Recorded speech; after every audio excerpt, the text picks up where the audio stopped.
বলছিলাম, হাত ধুবেন, হাতের গুনাহগুলো শেষ, মুখ ধুবেন, মুখের গুনাহগুলো শেষ, এই হাত ধুবেন, সব গুনাহ শেষ, এই হাত ধুবেন, সব গুনাহ শেষ, এই মাথার গুনাহ শেষ, পা ধুবেন, পায়ের গুনাহ শেষ।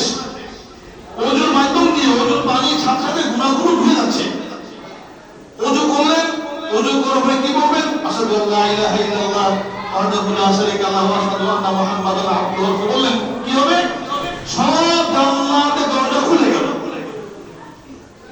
নিষ্পাপ হয়ে ঘুম থেকে উঠছেন, ওযু করে আবার নিষ্পাপ হলেন, আবার কালেমা শাহাদাত পাঠ করলেন, জান্নাতের দরজা খুলে গিয়েছে। আপনি এবার পায়ে হেঁটে মসজিদে আসলেন।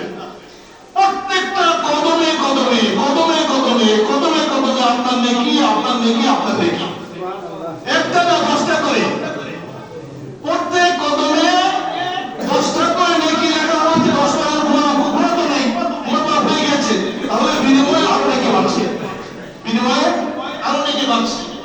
আপনি মসজিদে আসলেন, ফজরের 2 রাকাত সুন্নাত পড়লেন। নবীজি বলেছেন যে 2 রাকাত সুন্নাতে এত ফজিলত,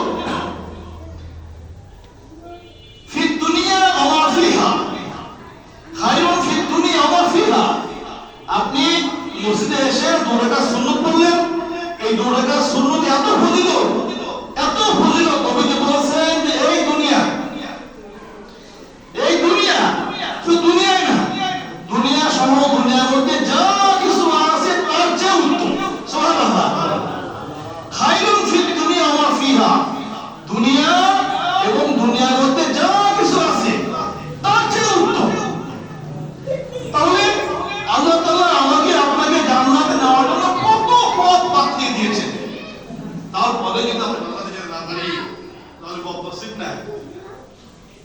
তো এই আজকে রাত্রি ইনশাআল্লাহ আলোচনা হবে, আসছে আলোচনা হবে ইনশাআল্লাহ। আল্লাহ ফেরেশতা চলে এসে দুনিয়ার মধ্যে দাঁড়াদাঁড়ি ঘুরছে, মাপ কি আছো, মাপ চাও।